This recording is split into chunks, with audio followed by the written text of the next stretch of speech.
السلام علیکم ورحمۃ اللہ وبرکاتہ۔ اعوذ باللہ من الشیطان الرجیم، بسم اللہ الرحمن الرحیم۔ رب اشرح لی صدری ویسر لی امری واحلل عقدۃ من لسانی یفقہوا قولی۔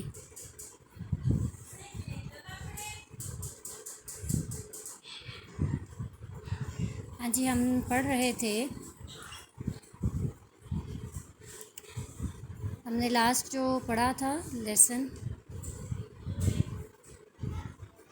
امام شافعی کے حوالے سے پڑھا تھا۔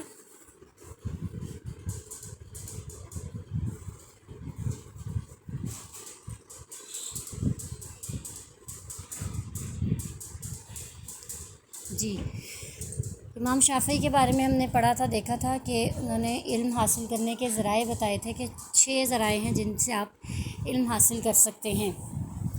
اور اس کے بعد اگلا جو شاعر ہے وہ اب ہے عاقبۃ الجہالہ انجام، اس کا عنوان ہے، یعنی جہالت کا انجام، عاقبت انجام کو کہتے ہیں، اور شاعر کا نام ہے ابو نواس، اور یہ لام اس کے ساتھ لگا ہونے کی وجہ سے یہ ابھی آ رہا ہے، لی ابی نواس یعنی ابو نواس کے اشعار ہیں۔ اور اس کا تعارف کچھ اس طرح سے ہے کہ ابو علی حسن بن ہانی، بیٹی دروازہ بند کرو میری جان، او مانی دروازہ بند کرو میری بیٹی۔ ابو علی حسن بن ہانی بن عبد الاول بن صباح الحکمی، مشہور شاعر، کس چیز میں مشہور ہے؟ صاحب خمر و مجون، شراب اور آوارگی میں، ٹھیک ہے، اس میں مشہور ہے، اس کی شہرت ہے۔ اہواز میں پیدا ہوا 145 میں، پھر وہ وہاں سے بصرہ چلا گیا تعلیم کے لیے اور ملازمت کے لیے، اور والبہ بن حباب سے رابطہ کیا، اور اس کے ساتھ رافقہ، اس کے ساتھ چلا گیا الکوفہ، کوفہ کی طرف، پھر وہاں سے بغداد چلا گیا، منتقل ہو گیا، اور برامکہ اور آل ربیع کے ساتھ تعلق استوار کیا اور ان کی مدح کی۔ پھر اس کے بعد رشید اور مامون کے ساتھ اس نے اپنے روابط رکھے، اور بغداد میں 198 ہجری میں یا 813 عیسوی میں اس نے وفات پائی۔ اور جو تھا ابو نواس جو تھا، وہ جو صاحب اولو الامر جو لوگ ہوتے ہیں، با اختیار لوگ جو ہوتے ہیں، ان میں وہ ایک کھلونا سا بنا رہا۔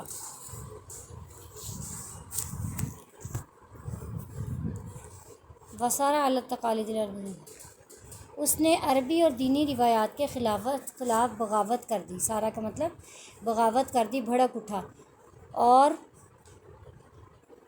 دیکھا اس نے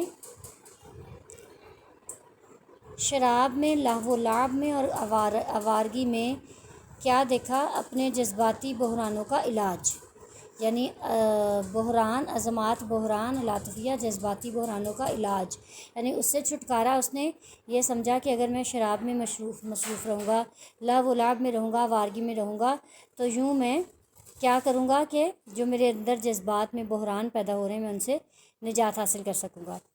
اور اس طرح وہکذا، اور اس طرح ابو نواس عربوں کے ہاں شرابی شاعری کا قائد بن گیا۔ جو جن لوگوں نے شراب کی شاعری کی ہے، ان میں کا جو سب سے بڑا لیڈر سمجھا جاتا ہے، وہ ابو نواس کو سمجھا جاتا ہے۔ وہ اپنی غزل میں، لائٹ آن کرو بیٹے،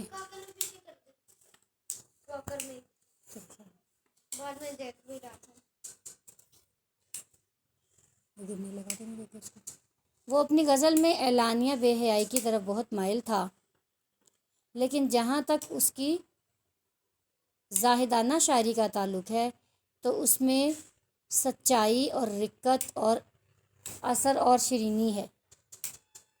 عمومی طور پر اس کی شاعری اس کی ذات اور اس کے ماحول کے آزاد پہلوؤں کی عکاسی کرتی ہیں۔ چنانچہ ابو نواس انقلاب، تجدید اور عمدہ فنی تصویر کا شاعر تھا۔ ابو نواس کیا تھا؟ انقلاب، تجدید اور عمدہ فنی تصویر کشی کا شاعر تھا۔ بہرحال وہ بلا اختلاف شاعر خمر شمار کیا جاتا ہے، یعنی جو بھی جس حال میں بھی اس کو لے لے، جو بھی کچھ اس نے کیا، لیکن اس کی جو مین پہچان ہے اور اس کی جو چیز نمایاں ہے وہ ہمیں صاحب الخمر ہونا، شراب کا شاعر ہونا، یہ چیز ہمارے سامنے اس کی آتی ہے۔ شاعر کے اشعار ہیں، ہم دیکھیں گے وَلَقَدْ نَهَزْتُ، اور البتہ ڈالا، میں نے ڈالا، مع ساتھ، الغواتی، گمراہ لوگوں کے،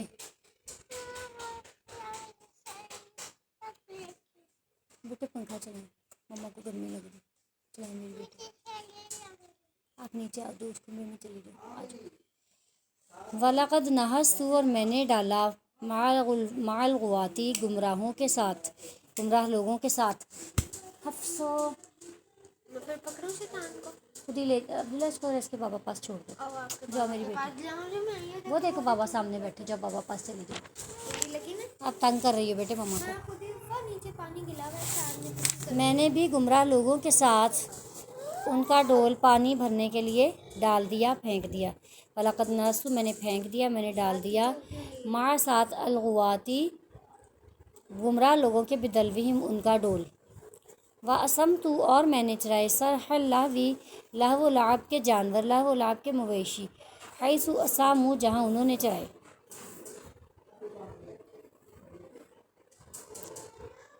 اور بلغت، اور میں پہنچا، ماں، جہاں تک کہ بلاغا پہنچتا ہے، امرون، کوئی آدمی، بشبابی، اپنی نوجوانی میں، اور نہیں میں پہنچا وہاں تک جہاں کوئی آدمی اپنی جوانی میں پہنچ جاتا ہے۔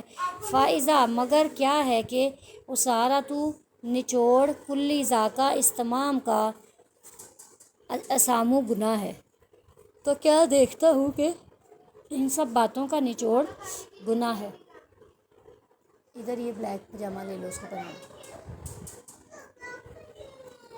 دے دو، کیا دینا پاپا کو۔ وَلَقَدْ نَهَزْتُ، اور میں نے ڈال دیا، پھینک دیا، مع الغواتی، گمراہوں کے ساتھ، بدلوہم، ان کا ڈول۔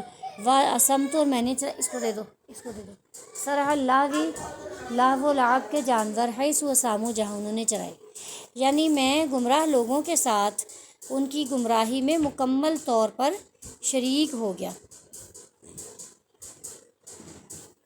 کہ جس طرح وہ کر رہے تھے ویسے ہی میں نے کیا۔ جیسے ہم کہتے ہوتے ہیں نا کہ اچھا اگر فلاں شخص ایسے کرتا ہے اور آپ بھی اس کی ویسا ہی کام کرو، تو کیا وہ اگر کنویں میں چھلانگ لگائے تو تم بھی لگا دو گے؟ تو شاعر یہاں پہ یہی بات کرتا ہے کہ اگر وہ کنویں میں جا کے گر گئے تو میں بھی جا کے ان کے ساتھ ہی میں نے بھی اپنا ڈول پھینک دیا۔ مطلب کیا ہے کہ میں ہر طرح سے ان کے ساتھ مکمل طور پہ شریک رہا، جہاں کہیں لہو و لعب کے جانور انہوں نے چرائے، یعنی جہاں جہاں جو فضولیات، جو لغو کام، جو فضول کے کام جن کا کوئی فائدہ نہیں، جو بے فائدہ کام تھے، جس میں انہوں نے اپنا وقت برباد کیا، تو میں نے بھی ان کے ساتھ اپنا وقت برباد کیا۔ وہ لوگ کون ہیں جن کے ساتھ شاعر نے جن کا ساتھ دیا؟ وہ ہے گمراہ لوگ، یعنی جن کو اپنے راستے کا نہیں پتہ کہ ہمارا راستہ کدھر کو سیدھا ہے اور ہم نے کس طرف کو چلنا ہے۔ جب انہوں نے سب کچھ کیا، انہوں نے جوڑ کیا، وہ اگر کنویں میں جا کے اپنا ڈول ڈال رہے تو میں ان کے ساتھ چلا گیا، کنویں میں شریک ہو گیا ان کے ساتھ ڈول ڈالنے میں۔ اگر وہ کہیں لہو و لعب میں مصروف ہونے گئے، کسی رقص و سرور کی محفلوں میں چلے گئے، میں ان کے ساتھ چلا گیا۔ کسی اور جو ہے وہ فضول کام کی طرف، ایسے کام کی طرف جس کا ان کو کوئی فائدہ نہیں ہے، لیکن وہ اس سے وقتی طور پہ لطف اندوز ہو رہے ہیں، تو میں بھی وہاں چلا گیا اور میں نے بھی اپنا وقت ان کے ساتھ ضائع کر دیا جیسے انہوں نے کیا۔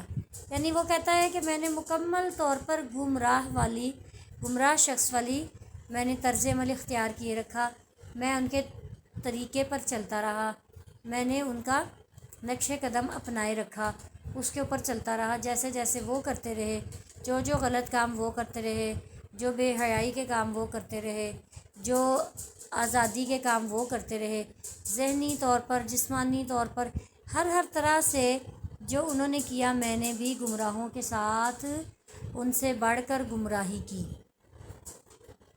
اور کہتا نہیں میں پہنچا اس مقام کو جہاں کوئی نوجوان شخص پہنچتا ہے اپنی جوانی میں، یعنی انسان جوانی میں جب ہوتا ہے تو آپ نے نوٹ کیا ہوگا، آپ نے دیکھا ہوگا کہ زیادہ تر وہ گمراہی کے کام اور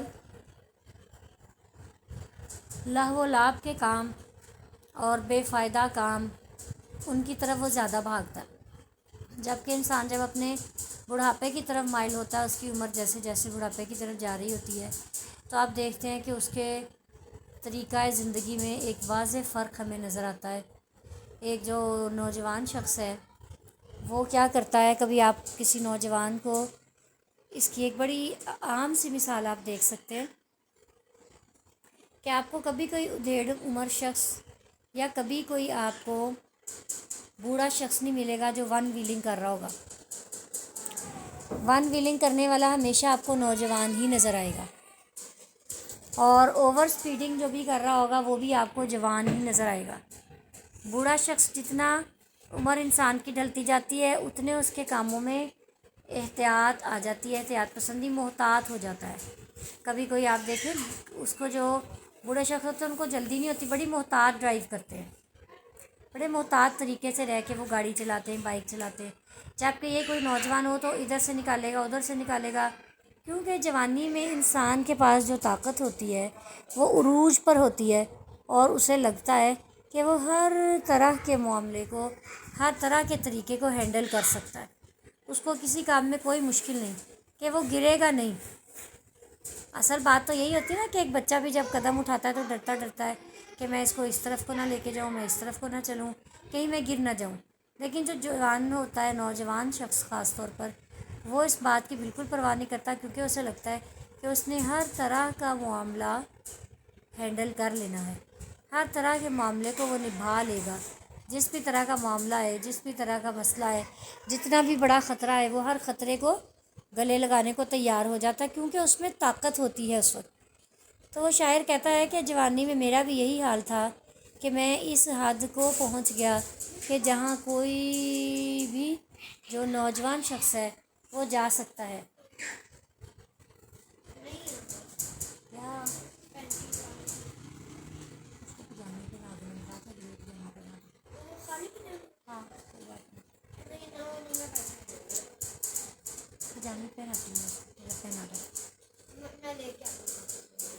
تو شاعر کہتا ہے کہ نوجوانی میں جو غلط کام ہو سکتے تھے، جہاں تک میں جا سکتا تھا، جہاں تک کوئی نوجوان شخص جا سکتا ہے، وہاں تک میں چلا گیا، مگر کہ دیکھتا کیا ہوں۔ اب جب میں نظر مارتا ہوں اپنی زندگی پر، اب جب میں دیکھتا ہوں اپنی نوجوانی کے ایام، تو میں دیکھتا ہوں کہ ان تمام باتوں نے مجھے کیا دیا۔ کیونکہ آپ نے دیکھا، جیسے کہ ہمیں بتا رہے ہیں اس میں، کہ اس نے پھر زاہدانہ شاعری بھی کی۔ اس کے بعد جب اس کی عمر ذرا ڈھل گئی تو اس نے زاہدانہ شاعری بھی کی۔ زاہدانہ، زہد کہتے ہیں دنیا سے بے رغبت ہو جانا۔ زہد و تقویٰ کی آپ نے اکثر ٹرم سنی ہوگی۔ تو زہد کا مطلب ہوتا ہے کہ دنیا سے بے رغبت ہو جانا، دنیا میں دل نہ لگنا آپ کا، اور آخرت کی طرف متوجہ ہو جانا۔ تو شاعر کہتا ہے کہ میں نے یہ سب کام کیے، میں نے یہ سب بے حیاں، واہیاتیاں، آوارگیاں، اور جو ہے شراب نوشی آخری حد تک کر لی نوجوانی میں جہاں تک ہو سکتی ہے۔ تو آخر میں دیکھتا کیا ہوں کہ ان ساری باتوں کا جو نچوڑ ہے، ان سارے کاموں کا نچوڑ ہے، وہ کیا ہے؟ گناہ ہے۔ ان ساری چیزوں کا نچوڑ گناہ ہے کہ ان کا مجھے فائدہ کوئی بھی نہیں ہوا، اور سوائے گناہ کے کچھ میرے ہاتھ نہیں آیا۔ لیکن یہی بات انسان اپنی جوانی میں نہیں سمجھ رہا ہوتا، کیونکہ اسے لگتا ہے ابھی میرے پاس بہت ٹائم ہے، میرے پاس بہت وقت ہے، میں بچ جاؤں گا۔ جی بیٹے، میں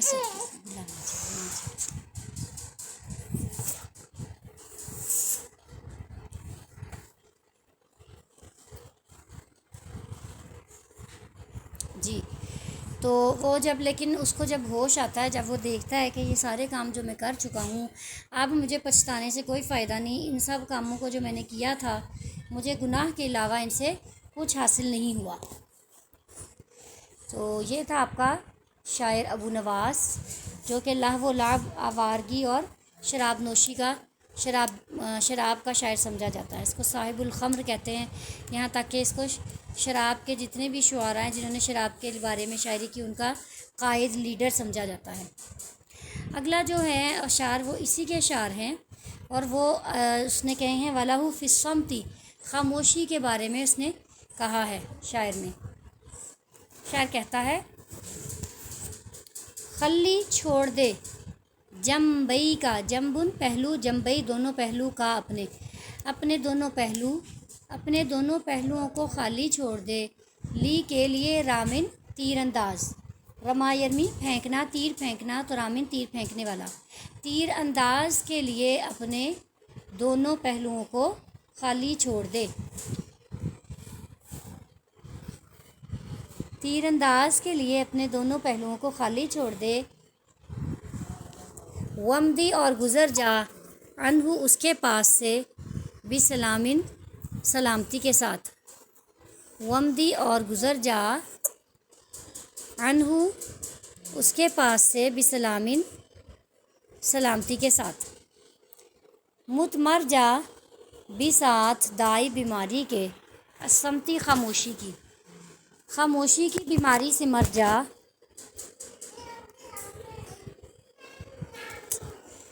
مت تو مر جا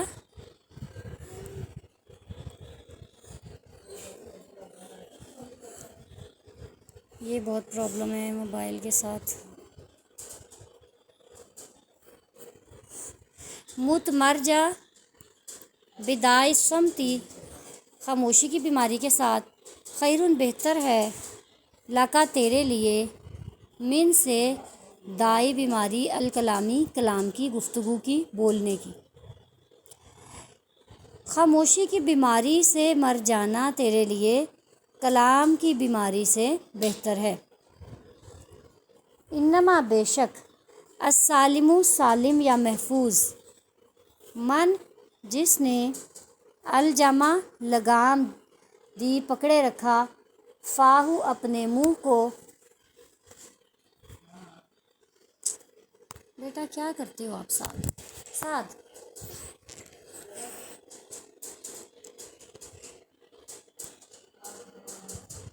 انما السالم بے شک محفوظ تو وہ ہے، من جو کوئی، الجما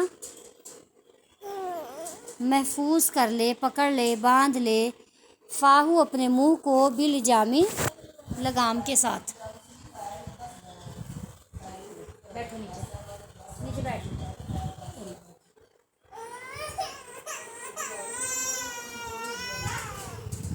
اٹھاؤ عبداللہ اس کو. بیٹے کا ہے.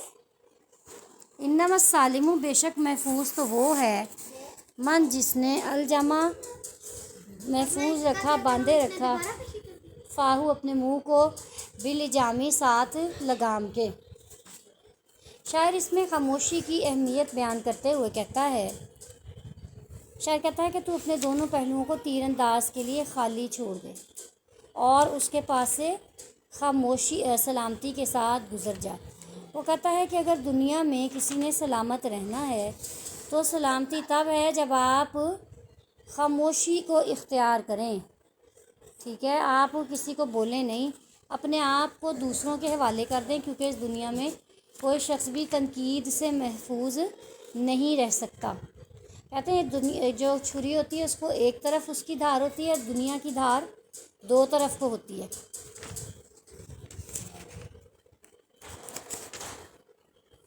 دنیا والے آپ کو کہیں رہنے نہیں دیتے. کبھی جو ہے وہ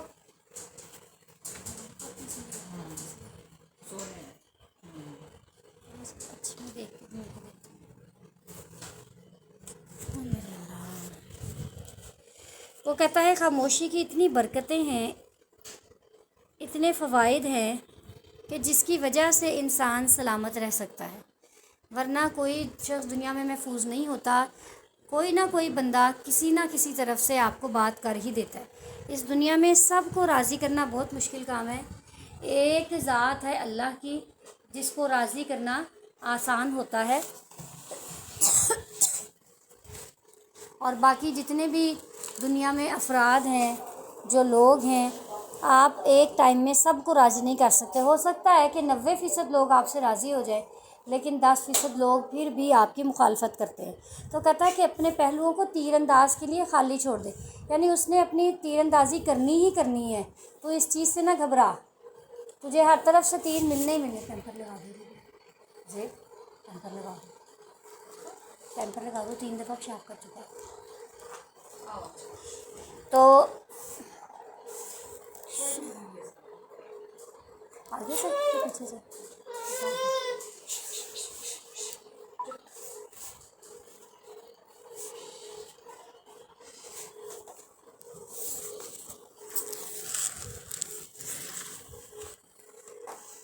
وہ کہتا ہے کہ آپ اپنے آپ کو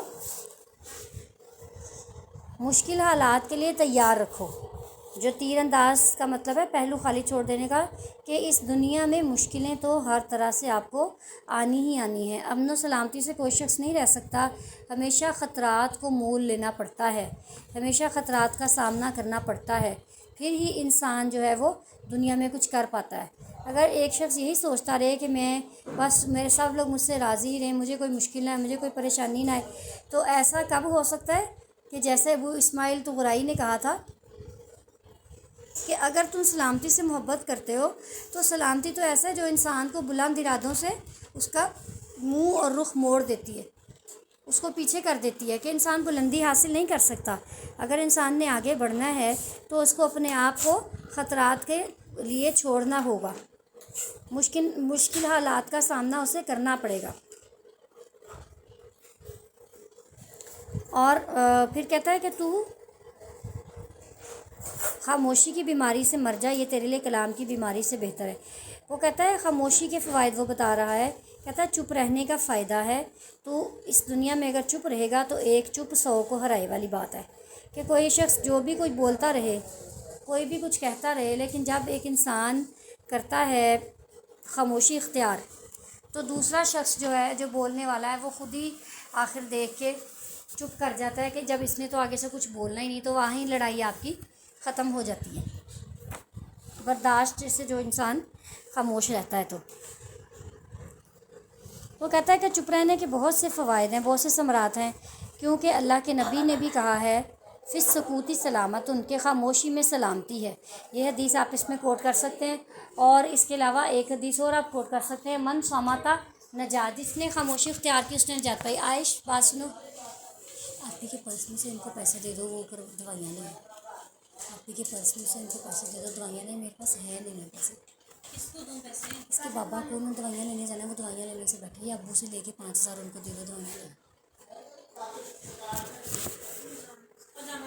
متبدائے سمتی، تیرے لیے خاموشی کی بیماری سے مر جانا خیر لکا، تیرے لیے بہتر ہے، من دائل کلامی، کلام کی بیماری سے، کیونکہ کلام جب انسان کرتا ہے تو جو لقمان حکیم ہے، انہوں نے اپنے بیٹے سے کہا کہ میں نے تو کبھی بھی اپنے بولنے پہ میں اپنے کبھی بھی خاموشی پہ نہیں پچھتایا، مجھے اپنی خاموشی پہ کبھی بھی نقصان ہوا میں نہیں ہوا، مجھے جب نقصان ہوا ہمیشہ اپنے بولنے پہ ہوا۔ تو جس انسان کو بولنے کی بیماری ہوتی ہے، زیادہ بولتا ہے وہ شخص، تو وہ کوئی نہ کوئی ایسی بات کر لیتا ہے، اس کے منہ سے نکل جاتی ہے جس سے کسی کی دل آزاری ہو جائے، یا بعض اوقات اس کو اپنے بولنے کی وجہ سے نقصان اٹھانا پڑ جائے۔ اور اللہ کے نبی نے بھی کہا ہے نا کہ جہنم میں لے کر جانے والی جو چیز بنے گی وہ زیادہ آپ کے زبان وجہ جن کی ہوگی وہ زبان ہوگی، کہ آپ کی زبان سے کوئی ایسے الفاظ ادا ہو گئے ہوں گے، کوئی ایسی بات آپ نے کر دی ہوگی کہ اس پر آپ کو اللہ معاف کرے، استغفر اللہ، عذاب ہوگا، اللہ رحم کرے، اللہ رحم کرے۔ تو شاعر اسی لیے کہتا ہے کہ اگر تم خاموش رہو گے تو اس دنیا میں تم سلامت رہو گے، اور تم اگر خاموشی سے مر بھی جاؤ گے تو یہ بہتر ہے کہ تمہیں بولنے کی بیماری لگ جائے، کیونکہ بولنے کی بیماری سے انسان نقصان اٹھاتا ہے، خسارہ اٹھاتا ہے۔ تو بہترین بات یہ ہے کہ خاموش رہو اور سلامتی پاؤ، اور خاموش رہو اور نجات حاصل کرو۔ پھر شاعر کہتا ہے انما السالم من الجم فاہ بالجام، کہتا ہے بے شک محفوظ تو وہ شخص ہے،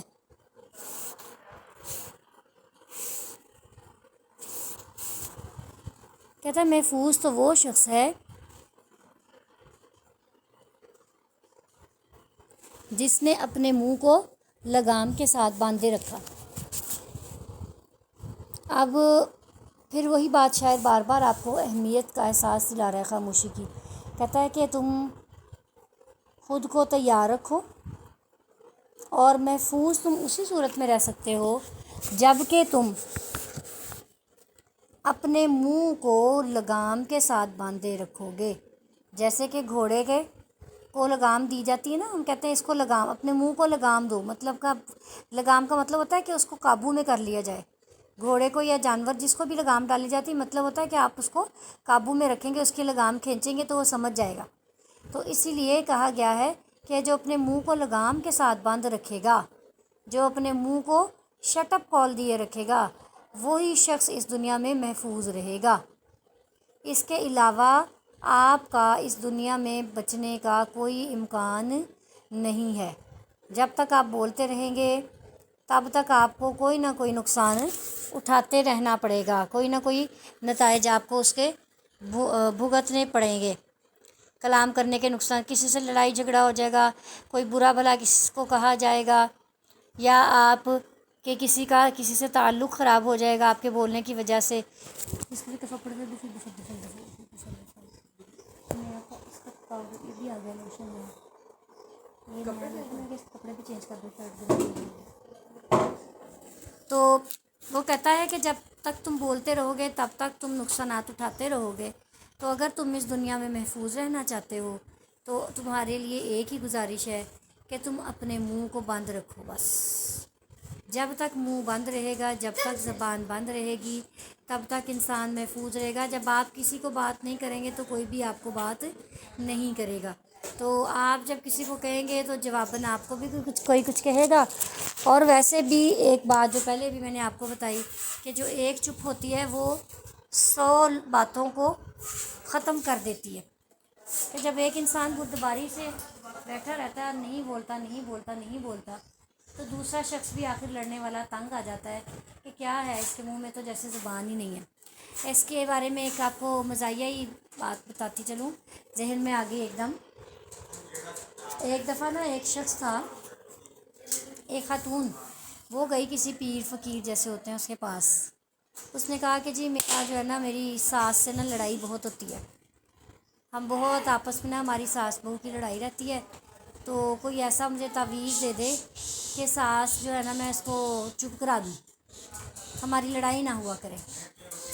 اچھا، خیر وہ بندہ جو تھا وہ کوئی حکیم ہی تھا۔ حکیم سے مراد مطلب وہ سمجھتا تھا نبض کو عورتوں کی، اور ویسے بھی جو ایک یونیورسل ٹروتھ کو سمجھتا تھا۔ اس نے کیا کیا کہ اس نے اس کو کہا کہ تم نا یہ ایک تعویذ میں دے رہا ہوں، جب تمہاری ساس بولے گی نا، لڑائی کرے گی نا، تو تم نے یہ جو تعویذ میں نے دیا اس کو اپنے دانتوں میں دبا لینا ہے، ٹھیک ہے؟ اور اس کو زور سے تم نے دبائے رکھنا ہے۔ جب تک وہ لڑتی رہے گی تب تک تم نے اس تعویذ کو دبائے رکھنا ہے، جب تک وہ بولی جائے گی تم نے تعویذ نہیں منہ سے نکالنا۔ اچھا جی، 2 دن گزرے، 4 دن گزرے، 5 دن گزرے، 5 دن گزرے، ہفتہ گزرا، وہ جی ان کے گھر میں تو صلح صفائی ہونے لگ گئی۔ اب جو تھا وہ عورت جو ہے دوبارہ آئی تو اس نے اس سے کہا کہ ہاں بھائی سناؤ کیا ہے، کیسا رہا تمہارا؟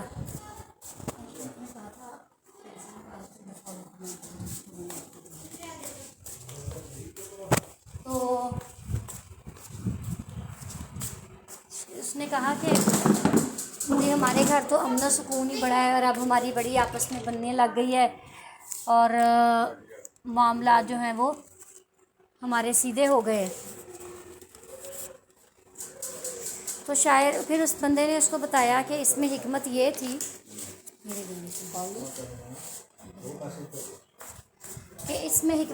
کہ جب وہ خاتون لڑے گی اور تم خاموش رہو گی تو وہ خود ہی بول بول کے چپ کر جائے گی، اور جب ایسے آہستہ آہستہ کرتے کرتے تم اس کو جواب نہیں دو گی، خاموش ہی رہو گی، تو ایک دن ایسا آئے گا کہ تمہاری آپس میں جو ہے نا، تمہاری ساس کے دل میں جو ہے وہ تمہارا وقار بڑھنا شروع ہو جائے گا، تمہاری عزت ہو جائے گی۔ تو اس طرح کرتے کرتے وہ جناب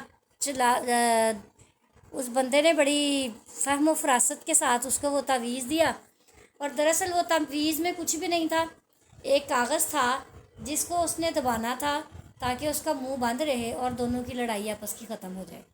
تو اس طرح سے جب ایک انسان بولتا رہتا ہے لڑائی کرنے والا، اور دوسرا خاموش رہتا ہے، آخر اس کی بھی آگ بول بول کے بجھ جاتی ہے اور ایک سلامتی اور امن کا ماحول بن جاتا ہے۔ تو شاعر یہ کہتا ہے کہ اگر تم نے محفوظ رہنا ہے تو اپنے منہ کو لگام کے ساتھ باندھ رکھو۔ تو دوسرے لفظوں میں آپ یہ سمجھیں کہ تم اپنے منہ میں تعویذ دبا کے رکھو گے تو تم دنیا کی جو باتیں ہیں ان سے بھی محفوظ رہ سکو گے۔ تو یہ تھا ہمارا شاعر ابو نواس صاحب الخمر صاحب المجون، اور اب جو ہے وہ ہم انشاءاللہ اگلا دیکھتے ہیں، نیکسٹ لیکچر میں دوسرے شاعر کی طرف چلیں گے۔ وآخر دعوانا ان الحمد للہ رب العالمین۔